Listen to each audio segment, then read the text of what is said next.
మగోడు అయితే 2-3 పెళ్లి చేసుకోవాల్సిన అవసరం లేదు. నేను చూస్తున్నాను అప్పటి నుంచి నువ్వు చెయ్యి ఇట్లా పెట్టి మాట్లాడుతున్నావు మేడం తోని, ఏమనుకుంటున్నావు? 3 స్టేట్మెంట్స్ చేశాడు ఆయన. ఆడదన్నది పడి ఉండాలి అని అన్నాడు.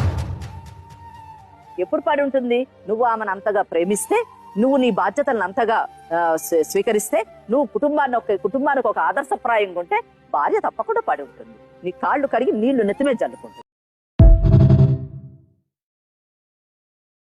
మగవాడి కన్నీళ్లు భగవంతుడు 2 ఒకటేనండి. ఎందుకంటారా? 2 కంటికి కనపడవు.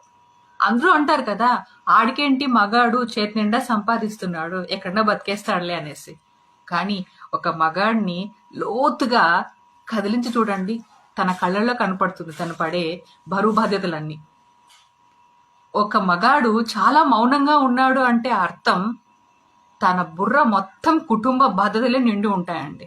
ఒక పక్కన వయసైన తల్లిదండ్రుల ఆరోగ్య ఖర్చులు, ఇంకొక సైడు పెళ్లి చేయాల్సిన అక్క చెల్లెళ్ళు, ఇంకొక సైడు తన కన్న బిడ్డల స్కూల్ ఫీజులు, ఇంకా మెయిన్ పాయింట్కి వస్తే తన వైఫ్ కోరికలు, ఇలా మైండ్ ఫుల్ తనకి క్రషే ఉంటుందండి, ఇంకేం ఉండదు.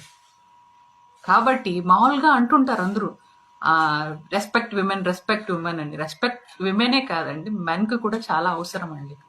ఇప్పటికీ బాధ్యతగా ఉన్నారండి, నిజాయితీగా ఉన్న మగవాళ్ళందరూ